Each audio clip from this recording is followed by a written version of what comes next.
but I think that they have a right to be at the table. And I affirm their right to stand up for who they are, because for far too long, Hebrew Israelites were being treated like bootleg European Jews, which is not the case. I've been to Ethiopia several times. We're the original everything because we are the first thing. God made us first. And so every religion and everything comes from African people. We are the chosen ones. Give them their lashes. That was so important. Honestly, like I felt that from like my soul, and they not only did I feel that, but they deserved it. And it's like everybody know what that belt means. Like your mom clack that belt, you already know what time it is. Like I totally felt that from my. I'm sorry, we can barely hear you. But go ahead though, Lionel. You had something, Lionel? Ultimately, where I'm at and like where I've been for a while, as far as like the NBA, the NFL, those organizations in particular, it's completely not like messing with them, especially in terms of like the athletes. And Kyrie is a leader in that way because it starts with them. I mean, of course, we have a huge role as like as far as watching and tuning in. But like these athletes signing contracts to these guys when they're the talent. I've always thought like coming out of high school, like if you're the guys, like if you come to my high school, Kyrie and LeBron and any like if you get 5 guys in the NBA, come to my high school, line up, run a game, I'd pay a nice penny to watch that. Like you don't have to go through this like entity like that. Now we can see clearly is not like serving us in any way. I mean, in terms of like cutting a check for them, like in the moment monetarily, I'm sure their lives gets better. But ultimately, this is a great way to shake the table for our people to see that this really isn't the route we should be taking.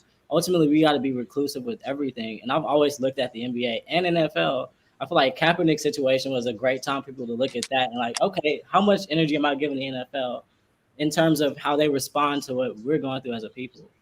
And so that's why I'm like at with this. I'm just kind of sitting back. Hopefully people like recognize this because it's kind of an irk to see people support these organizations so much, especially given how they kind of bully like our guy Kyrie. It's out of line completely. So then how do we come?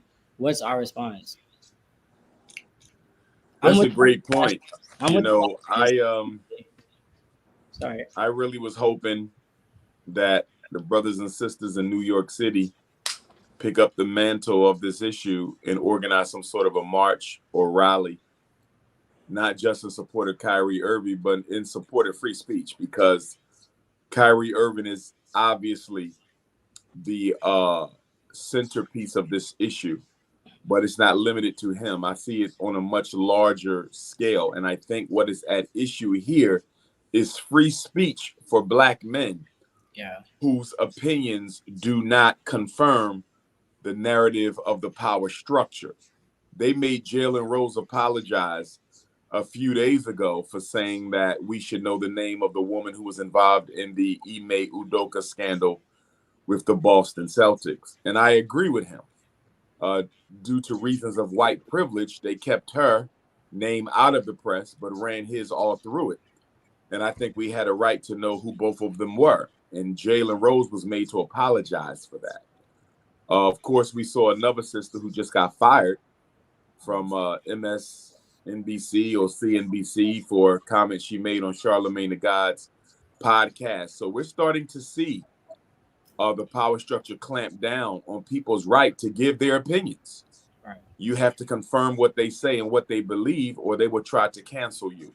And so I think we have to resist this issue. And I think the NBA Players Association, through Jaylen Brown and others in the NBA, I think they also recognize that if you let them do this to Kyrie, if you let them destroy his career because of an opinion, and in his case, it wasn't even an opinion.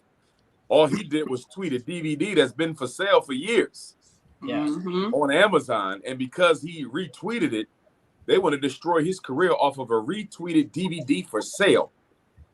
And so I think they're recognizing that if we let this happen to Kyrie, this can happen to any of us. We can have our careers destroyed for disagreeing with white folks. And I think that's the greater issue here. They want to take away our First Amendment freedom of speech. And we can't allow that, especially Black people, because we come through a history, where we risked our lives, and many of our ancestors gave their lives for speaking truth to power, even when they had no right to do so. So it's something that is historic. It's something that is, it's a legacy of ours. We have to fight back against any attempt to censor our voices. Let me go to the super chat real quick. If you got a question for Dr. Umar, you can go ahead and throw it up in there. The super chat to help us see it quicker. So this comes from artificial intelligence. He said, Dr. Umar, what's the end goal for someone like yourself and Kyrie Irving as it pertains to Black Hebrew Israelites? Have you spoken with Kyrie, and what do Black people need to know about the movement? I haven't spoken with Kyrie, and if I do speak with Kyrie, I would not make that public. I know a lot of celebrities. I speak with a lot of celebrities, upper echelon celebrities. But because of how controversial I am perceived to be, I would not want to put any of their careers in jeopardy. So my relationships with our celebrities, I tend to keep those confidential. With that being said, as far as it relates to the Hebrew Israelite community, I love our Hebrew Israelite sisters and brothers. I support them and there's religious narrative. You know, I'm a Pan-African nationalist. We believe in freedom of religion, so it doesn't matter to me whether you're a Hebrew, a Christian, a Muslim, or whatever else you might want to be. It's how you think that I'm most concerned about. I'm not interested in how you worship. I am not a Hebrew. I'm not interested in joining the Hebrews, but I do respect them and I will fight for their right to practice what it is that they stand for and believe in. I'm older than Abraham. I'm older than Moses. I'm older than Noah. African spirituality is much older than all of the Judeo-Christian Islamic creeds. So I respect them, but I don't belong to any of them. But I think that they have a right to be at the table, and I affirm their right to stand up for who they are, because for far too long Hebrew Israelites were being treated like bootleg European Jews, which is not the case. I've been to Ethiopia several times.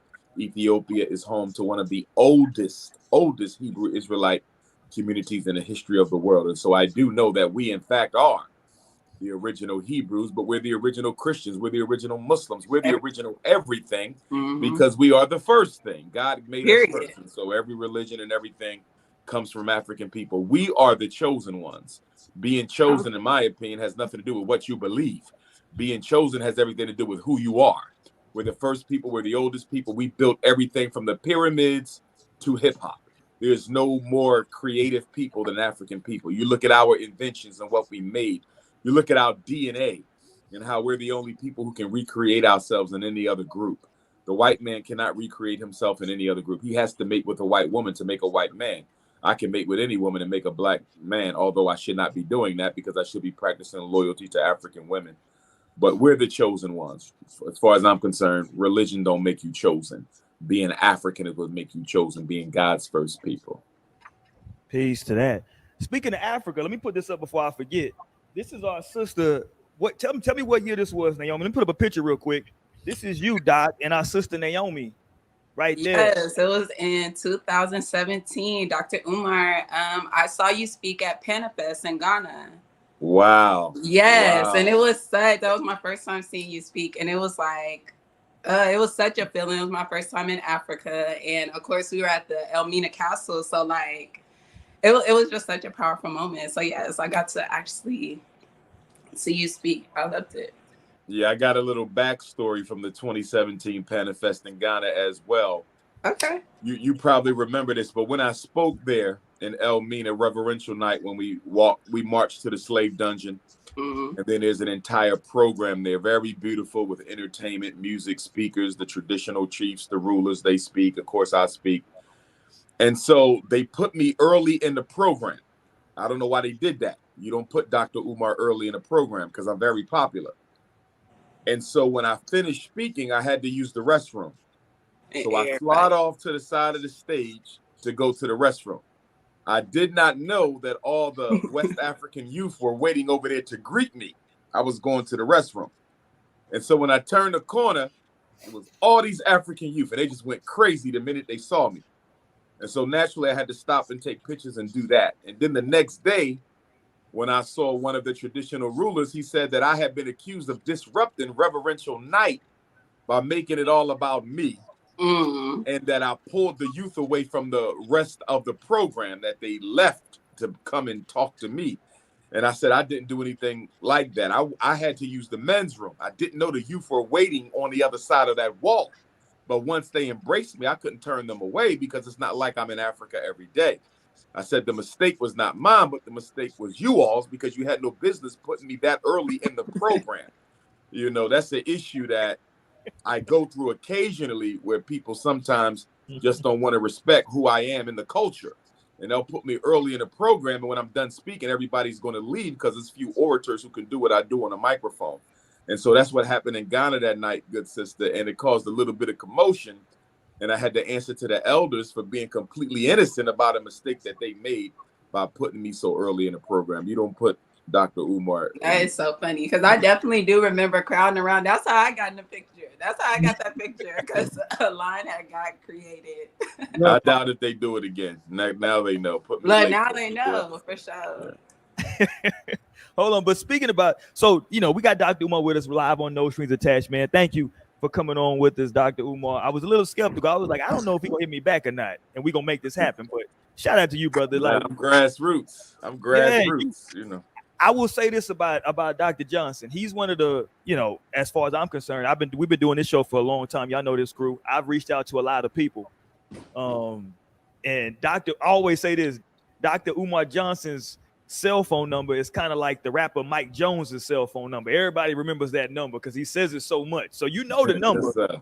Yeah, you know the number. You just got to call it, right? And so if you hit him up, man, listen, I'm living proof that the brother was responsive. We communicated. We made it happen. So we definitely appreciate you for being on here with us tonight and spending some time.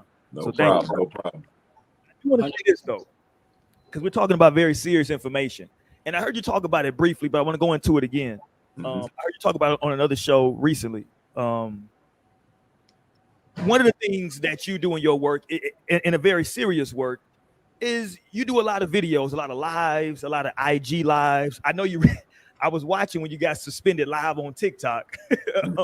Yeah. So I was watching that live when that happened.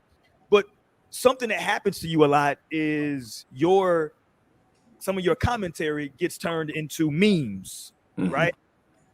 I want to ask you about that, but before I ask you about that, you had to know that when you were popping that belt, that was gonna get turned into a meme. When you getting at those matches, you had to know that was gonna be a meme, right, Doc? Yes, sir. Give them their lashes. That was so important. Honestly, like I felt that from like my soul, and they not only did I feel that, but they deserved it. And it's like everybody know what that belt means. Like your mom clack that belt, you already know what time it is. Like I totally felt that from my core. Like that was necessary. No matter how many memes come from that, it was so necessary. Like they need more lashes, to be honest. Yeah. See, the thing is, nobody wants to be labeled, not even the celebrities. And had Kyrie been destroyed, they would have never seen the light of day again after that by the Black community. They would have been permanent. And what was so unfortunate about that whole situation was the Black media Negrostocracy. They led the assault on Kyrie. Charles Barkley, who begged for his suspension. Shannon Sharpe, who all but said he should never play again.